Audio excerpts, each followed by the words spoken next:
On revient aujourd'hui sur la question du transport interurbain par autocar parce que même si les autobus Orléans Express continuent de rouler en Gaspésie, cette histoire-là est loin d'être terminée. Donc, on va récapituler un peu. Le 22 janvier, l'entreprise Keolis annonçait que si elle ne recevait pas d'aide du gouvernement du Québec, elle devrait interrompre son service à l'est de Rimouski dès le 8 février. Le 2 février, le ministre des Transports, François Bonnardel, annonçait une aide financière de 10 millions de dollars pour les transporteurs. Suite à ça, le 5 février, Keolis annonçait que grâce à l'aide financière du gouvernement du Québec, elle allait pouvoir maintenir ses liaisons Orléans Express. On discute de tout ça aujourd'hui avec maître Alexis Deschênes, qui est avocat au Bureau d'aide juridique de New Richmond.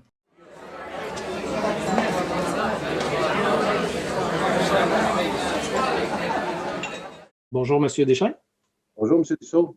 Si je vous parle aujourd'hui, c'est parce que le 5 février dernier, soit la journée même où Keolis a annoncé qu'elle maintenait les liaisons Orléans Express à l'est de Rimouski, cette journée-là, vous avez publié dans le blog que vous tenez sur le site du journal Graphici un texte intitulé « Keolis, une fausse menace ou une interruption de service illégale ». Donc, dans ce texte-là, vous disiez malgré sa menace d'interrompre le service, à partir du 8 février, Keolis n'avait pas le droit à ce moment-là d'interrompre son service sans avoir obtenu l'autorisation préalable de la Commission des transports du Québec. Il faut se remettre dans le contexte. On est le 5 février lorsque je rédige la chronique. Ça fait déjà quelques semaines que Keolis menace d'interrompre toutes ses liaisons en Gaspésie, puis même aussi dans le centre du Québec. Et après la première sortie publique de Keolis, il y a des élus aussi régionaux qui prennent la parole. Le gouvernement du Québec répond et intervient assez rapidement, quelques jours plus tard, en disant on va allonger 10 millions de dollars supplémentaires pour aider les transporteurs par autocar du Québec, étant donné le contexte de la pandémie. Alors, à ce moment-là, ça c'est le mardi. Et on s'attend un peu tout le monde en Gaspésie. Je pense que l'aide du gouvernement va venir régler le problème puis qu'ils vont continuer. Moi, ce qui m'a beaucoup surpris, c'est que 24 ou 48 heures après cette annonce du gouvernement, il y a le PDG de Keolis Canada qui donne une entrevue dans laquelle il déclare qu'il maintient sa menace d'interrompre totalement ses services malgré l'aide de Québec. Ils disent on est en train d'analyser cette aide, mais on maintient toujours notre idée de suspendre. Et c'est là que je pousse un peu plus mes recherches pour constater que dans la loi sur les transports qui vient régir le transport par autocar au Québec, il est écrit noir sur blanc qu'on ne peut pas cesser d'opérer sans l'autorisation préalable de la Commission des transports du Québec. Et ça, c'est écrit noir sur blanc dans la loi.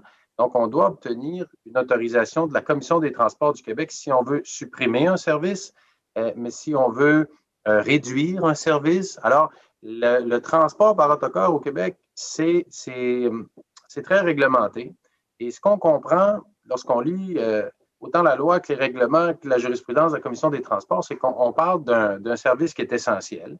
Et ce qu'on veut s'assurer, c'est que le service puisse être offert. Donc, on va créer des conditions par des permis qui vont venir contrôler le nombre de joueurs sur un territoire et on va s'assurer qu'il y a une certaine rentabilité, mais que de l'autre côté, il y a un service également qui est offert. Alors, c'est ce qui fait que lorsqu'on obtient un permis d'opérer un autocar, par exemple en Gaspésie, on a la permission d'opérer. Normalement, on a des conditions qui nous permettent d'être rentables, mais ça vient également avec une obligation de fournir les services. Alors, au moment où le PDG de Keolis nous dit, moi, malgré le 10 millions, je vais de l'avant, je fais des démarches auprès de la Commission des transports pour voir où est-ce qu'il s'en est leur procédure. Et ce qu'on m'explique à la Commission des transports, c'est que oui, il y a bel et bien une demande qui a été faite, une demande de suppression temporaire. Donc, Keolis demande d'être autorisé à cesser d'opérer en Gaspésie de façon temporaire, mais qu'il n'y a aucune décision qui a été prise par la Commission des transports. Alors, je fais des vérifications tout le long de la journée du vendredi, et là, on a l'échéance, puis c'est ça le contexte, c'est qu'on a l'échéance du 7 février 2021, où là, ce qu'on nous annonce du côté de Keolis, c'est que tout va arrêter là, 48 heures plus tard.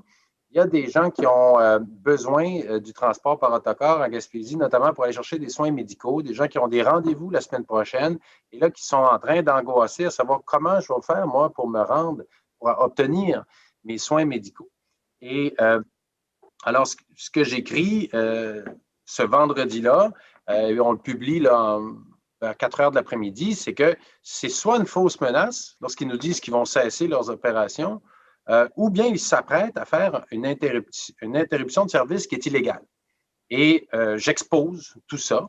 Et finalement, je vous dirais, on publie la chronique, on la partage sur les réseaux sociaux et une heure et demie plus tard, il y a un communiqué de presse qui est envoyé par le PDG de Keolis Canada qui dit finalement, on va continuer d'offrir les services. Le 10 millions de dollars, c'est une aide qui est substantielle, mais c'est quand même pas une aide qui nous permet d'être rentable. Et c'est comme ça que cette partie-là, c'est comme ça que ce chapitre-là se clôt. Grosso modo, le transport au Québec, c'est pas le Far West, là. C'est pour avoir une autorisation, pour pouvoir en fait transporter des gens, il faut d'abord avoir un permis qui a été émis par la Commission des transports du Québec.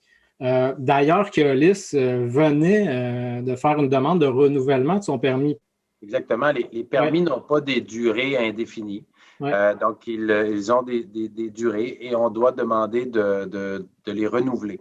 Alors, vous avez raison et il y a une décision qui a été rendue par la Commission des transports le 14 octobre 2020, en pleine pandémie. Et c'était dans le fond une demande de renouvellement.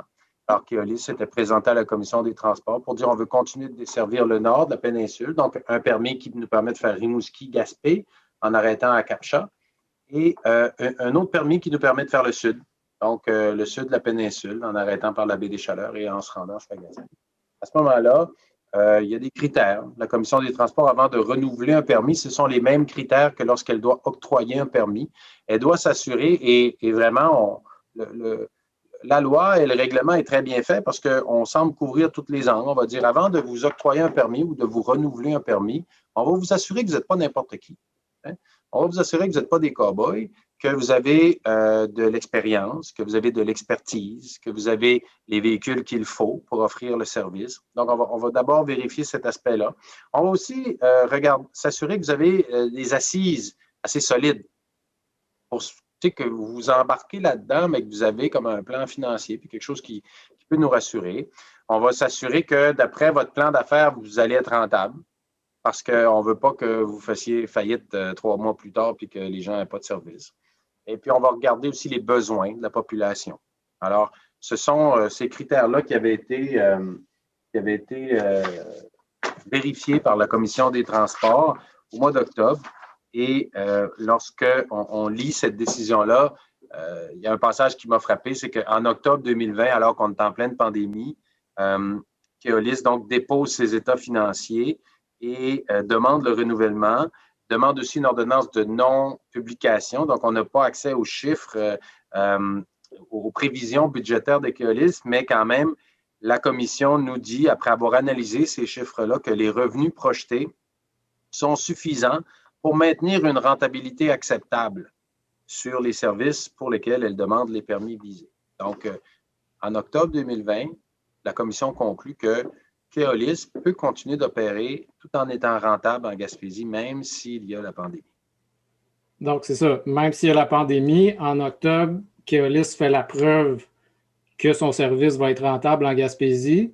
Puis quelques mois plus tard, en janvier, elle invoque le fait que c'est plus assez rentable pour interrompre son service.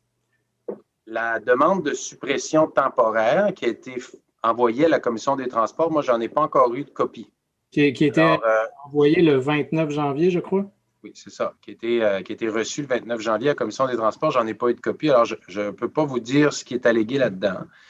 Mais si on se base sur ce qui est dit publiquement par Keolis Canada, en effet, c'est une question de rentabilité. On nous dit essentiellement qu'on veut s'assurer de la pérennité de l'entreprise et donc qu'on subit des pertes là, chaque semaine, des pertes financières importantes et puis qu'on craint qu'on ne soit pas capable de se relever puis d'être là lorsque la pandémie sera derrière nous ou du moins sera moins pire pour offrir des services.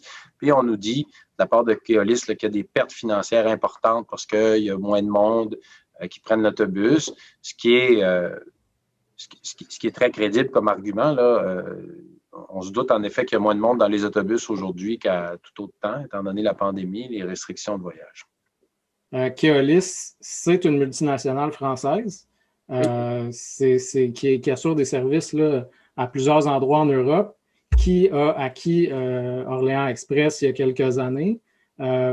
Et donc, c'est un modèle aussi assez particulier comme multinationale. C'est une multinationale qui appartient à 70% à la Société des chemins, la SNCF, là, la Société des chemins de fer de France, et à 30% à la Caisse de dépôt et placement du Québec.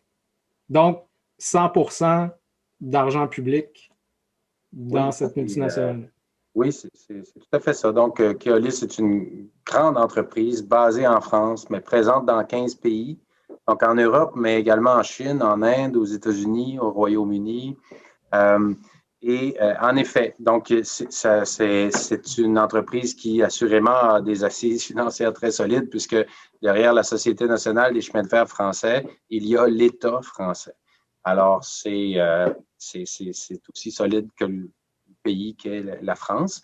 Et en effet, sinon, la Caisse de dépôt et de placement, qui gère, dans le fond, qui est le bas de laine des Québécois, qui gère les avoirs, qui fait des placements dans le but de faire fructifier les fonds de pension de ses épargnants. Et en effet, il y a comme une espèce d'ironie là-dedans, parce qu'on se dit, OK, Keolis, c'est une entreprise, donc, dans le fond, qui est, en tout cas, derrière elle, là, ses actionnaires, ce sont des grandes entités solides et publiques, et là, qui expliquent qu'à cause de la pandémie, elle subit des pertes importantes et donc elle est aidée par le gouvernement. Ouais. Donc, le gouvernement subventionne Keolis, qui, elle, doit faire des profits pour retourner aux actionnaires. Cela dit, si les transporteurs n'ont pas le droit d'interrompre leur service à moins d'obtenir une autorisation de la Commission des transports, je retourne un peu la question du titre du texte de votre blog. Est-ce que, dans le fond, c'est pas un bluff de l'entreprise de menacer d'interrompre ses services pour obtenir de l'argent du gouvernement? Chacun peut avoir son opinion là-dessus. Pour moi, ce qui était vraiment clair, c'est que leur menace d'interrompre leur service, c'était une menace qui n'était pas appuyée sur les faits et sur le droit en vigueur. Donc, c'était une menace qui était faite, mais légalement, ils n'avaient pas la possibilité de la mettre à exécution. Alors, c'est un commentaire qu'on a entendu beaucoup. Les gens disaient, ils ont fait ça essentiellement pour brandir des épouvantails puis recevoir des fonds publics. C'est une opinion qui se défend.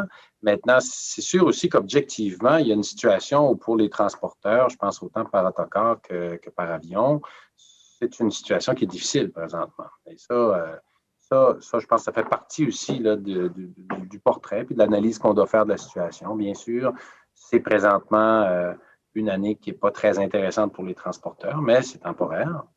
Et de l'autre côté, on en parlait tantôt, c'est un service qui est essentiel. Alors, si vous êtes atteint d'un cancer, vous habitez à Chandler, vous avez besoin de services médicaux qui vous sont donnés à Rimouski, on a beau vous parler de rentabilité, de l'autre côté, l'argument que vous amenez, vous dites là, c'est une question de vie, une question de soins de santé, c'est une question de dignité.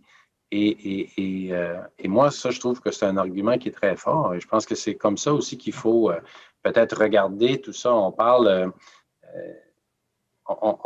d'un transport qui est essentiel dans une région qui est la nôtre, qui est éloignée. Alors, il y a des gens pour qui c'est la seule option, le transport par autobus.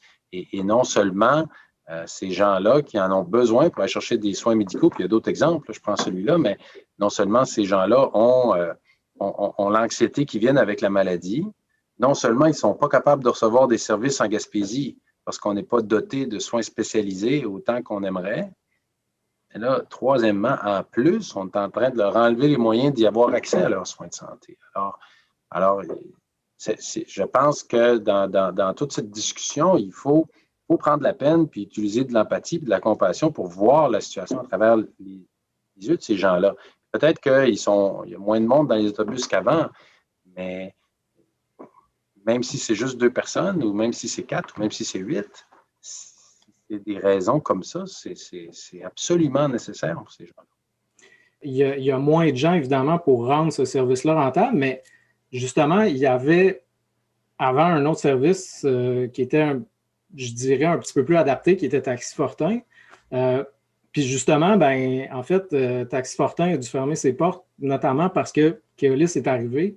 S'il y a une demande de suspension de service par Keolis, est-ce que la Commission des transports pourrait dire, ben non, vous avez déjà invoqué le fait que ce service-là pouvait être rentable? Moi, c'est ce que je souhaiterais, puis c'est ce qu'on va plaider, puis je pense que c'est ce que si Keolis va de l'avant avec leur demande de suppression temporaire, là, on n'a pas de confirmation que ça a été abandonné, on n'a pas non plus de date d'audition, mais si Keolis continue de l'avant, c'est sûr que c'est ce qu'on va souhaiter, puis c'est ce qu'on va plaider devant la commission. Maintenant, la commission va décider.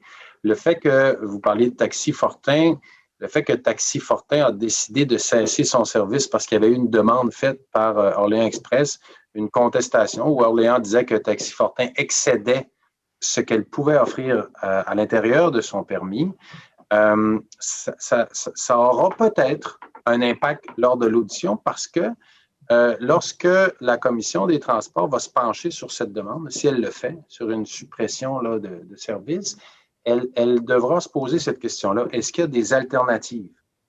Et qu'est-ce qui arrive si moi je cesse, si j'arrête ce service-là? Et lorsqu'on lit la jurisprudence de la Commission des transports, on voit que cette question-là des alternatives revient. C'est un angle qui est abordé par la Commission. Et en tout cas, pour le côté nord là, de la Gaspésie, l'absence de Taxi Fortin va peut-être ironiquement, rendre la vie plus difficile à Orléans Express si elle veut cesser de desservir ce secteur de la Gaspésie. N'importe quel citoyen de la Gaspésie qui vivrait des conséquences d'une suspension de service comme celle-là pourrait en fait porter plainte à la Commission des transports ou demander une demande de révocation de permis. Oui, ça pourrait aller jusqu'à une demande de révocation de permis. Dans le fond, il y a deux procédures. Là. Elle qui est peut-être la plus évidente, c'est qu'il y aura un avis public qui doit absolument être dans les autobus d'Orléans Express, mais également là, sur le site de la Commission des transports, sur lequel on se fera présenter la demande. Par exemple, Orléans Express veut une suspension temporaire, mais totale de ses services en Gaspésie pour 6 mois, de telle date à telle date. Et cet avis-là va nous donner va être un peu un appel à des observations. Alors, ce qu'il faut faire, c'est rester vigilant. Si on voit que cet avis-là, on pourra, comme personne intéressée, et quand on regarde la jurisprudence, ça peut être des maires, mais ça peut être aussi des usagers, là.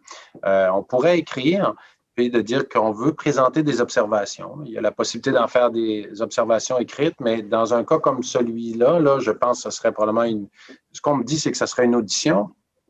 Puis, en effet, les gens pourraient... Donc, mais ça serait bien de se manifester avant l'audition pour qu'à la commission, on sente que c'est une demande qui crée beaucoup de remous puis qui a beaucoup de ressentiment.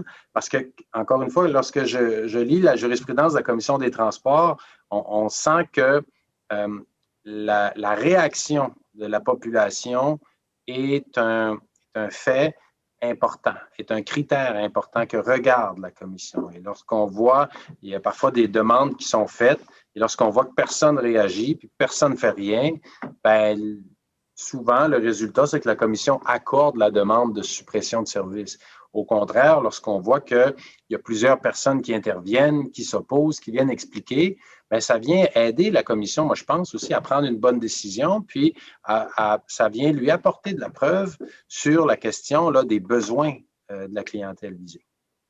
Ce qu'on surveille, c'est si la demande de suppression de services temporaires qui a été envoyée à la Commission des transports le 29 janvier par Keolis, on surveille si cette demande-là est maintenue. On surveille si elle est maintenue, on surveille quand est-ce que la Commission va publier un avis, et convoquer tout le monde à une audience. Alors ça serait la prochaine étape. Lorsque l'avis est lancé, ben là, les gens qui le veulent peuvent écrire des observations et après ça, ça aidera la commission à déterminer le nombre de jours d'audience nécessaires. Et par la suite, ben là, c'est un processus, c'est un peu comme un procès, mais c'est un processus administratif. Donc, c'est la commission des transports, c'est quasi judiciaire, mais elle a vraiment un pouvoir de trancher. Et bien sûr, le fardeau de la preuve, lorsqu'on dit ça, c'est, dans le fond, ce sera à Keolis de démontrer qu'il est dans l'intérêt public de supprimer ses services en Gaspésie pour la période qu'elle le demandera. Et les autres parties qui seront là pourront, elles, tenter de contredire Keolis en exposant pourquoi ce n'est pas dans l'intérêt public. Et bien sûr, l'argument qui va être, je pense, le plus développé, en fait, il y a comme deux angles. Le premier angle, c'est est-ce que la pérennité de l'entreprise, est-ce que la rentabilité de l'entreprise est à ce point menacée qu'il faille leur permettre de cesser totalement les services? Et là, là-dessus, ben, on sait que, on en a parlé tantôt, que Keolis appartient à un groupe qui est terriblement fort et Keolis a aussi reçu de l'aide gouvernementale. On le disait, 18,2 millions depuis le mois de juillet, c'est valide jusqu'à fin mars.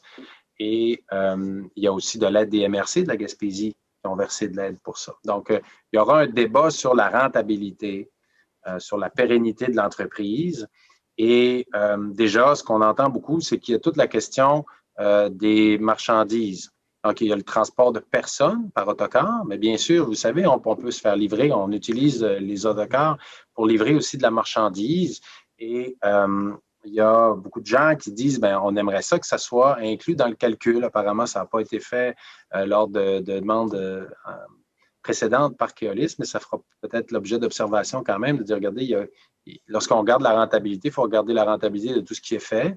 Et la loi, puis le règlement sur le transport par autobus prévoit qu'il peut y avoir la possibilité de transporter des marchandises. Donc, il va y avoir un débat là-dessus. Après ça, l'autre débat, ben, ou pas le débat, mais l'autre aspect qu'il va falloir bien sûr explorer, puis la commission va être intéressée à entendre les témoignages, c'est sur les besoins des gens. Alors là, ça va prendre des témoignages de gens qui vont expliquer pourquoi c'est essentiel, pourquoi c'est nécessaire à la vie. Et les élus municipaux là, pourront intervenir également parce qu'il y a donc il y a aussi un autre aspect peut-être plus large, mais on parle donc, il y a pour des gens que c'est absolument nécessaire d'aller chercher des soins médicaux, mais on a un été touristique qui s'en vient à Gaspésie. On veut que les gens puissent venir à Gaspésie. On veut les accueillir. On a besoin d'infrastructures de transport pour ça. Alors là, si vous êtes en Gaspésie, mais que vous n'avez pas la possibilité de conduire, excusez-moi, si vous êtes en ville et vous voulez venir passer l'été ici, vous voulez réserver un chalet à Grande-Vallée ou à Grande-Rivière ou à Gaspé ou à Carleton-sur-Mer, ben, vous avez besoin d'un transport. Et là, vous ne ferez peut-être pas votre réservation si vous ne savez pas si le service peut être offert. Et l'autre chose, c'est ça aussi. Il y a eu beaucoup de monde cet été en Gaspésie, on l'a vu. Il risque d'en avoir encore autant, sinon plus, l'été prochain. Donc là, leur suppression, est-ce que ça va... Est-ce qu'ils veulent vraiment interrompre les services pendant l'été? En tout cas, on verra. Il va falloir qu'on analyse la demande. Puis comme je vous dis, moi, ce que je souhaite, c'est que la demande soit écartée, tout simplement, que Keolis décide qu'elle n'a plus besoin de le demander. Mais dans les commentaires publics là, de Keolis, ce n'était pas tout à fait ça. On nous disait, bien, on reçoit l'aide gouvernementale, mais ce ne sera pas suffisant, on n'est toujours pas rentable. Mais donc, il y aura cette question-là aussi abordée. Et puis, je pense que ça interpelle tout le monde en Gaspésie. Là. Il y a beaucoup de gens qui veulent venir en Gaspésie. Il y a de plus en plus de gens qui veulent venir s'installer en Gaspésie. Il y a de plus en plus de gens qui veulent venir passer du temps en Gaspésie l'été. Bien, il faut qu'on ait un minimum d'infrastructures pour offrir aux gens une façon de se transporter. Là. Il n'y a plus de train. Là, Air Canada ne vient plus. Alors, je pense que ça aussi, c'est une autre façon de voir les choses qui pourraient être apportées devant la commission parce que, encore là, leur critère, eux, c'est l'intérêt public. Donc, c'est assez large. Ils peuvent regarder un peu différents aspects. Étant donné la disparition de Taxi Fortin, ce serait difficile pour Keolis d'invoquer qu'il pourrait y avoir des services de remplacement Par contre, récemment, il y a la Régime qui a dit qu'advenant une suppression de service, il pourrait assurer des liaisons pour compléter en fait le service, là, pour que les gens puissent continuer à atteindre les grands centres. Est-ce que c'est pas quelque chose qui pourrait être plaidé par Keolis là, à la Commission des transports? Oui, vous avez raison. Keolis pourrait exposer à la Commission des transports, mais les faits actuellement sont que la Régime étudie la possibilité d'offrir le service et est-ce qu'elle est prête demain matin à l'offrir? Je ne pense pas. Ce n'est pas ce qui a été dit par la Régime. Il y a une prise de conscience de se dire, si jamais eux cessent d'être là, nous, qu'est-ce qu'on peut offrir? Et c'est très louable et c'est très intéressant aussi. Peut-être qu'à long terme, c'est ça la solution. Là. Mais dans un cadre légal, quasi judiciaire, si on plaide contre pour empêcher Keolis de cesser ses services, vous avez raison, il pourrait avancer cette idée-là, sauf que la question, c'est est-ce que la Régime est prête demain matin à offrir le même service? Ça sera à eux de le prouver. Est-ce que vous pensez qu'il n'y a pas comme un jeu derrière ça? Parce que ça se fait un peu dans les médias, ça se fait dans l'opinion publique, ces revendications-là d'aide financière. Est-ce qu'il n'y a pas quelque chose qui est un peu de l'ordre du chantage, là, si on veut, pour obtenir du financement public, plutôt que d'opérer vraiment dans un cadre juridique? Bien, en fait, c'est que chaque instance a ses remèdes. Donc, la Commission des transports, elle, ce qu'elle accorde, c'est un permis, un renouvellement de permis, une autorisation de cesser un service de façon permanente ou temporaire. Le ministre des Transports, lui, ce qu'il peut offrir, c'est des subventions. Alors, évidemment, Keolis ne peut pas aller à la Commission des Transports et demander une subvention. C'est au ministre des Transports qu'elle doit le faire. Et donc, au courant des dernières semaines, ce qu'on a vu, c'est qu'elle a pris la parole publiquement pour demander l'aide du gouvernement et qu'elle est parvenue à l'obtenir.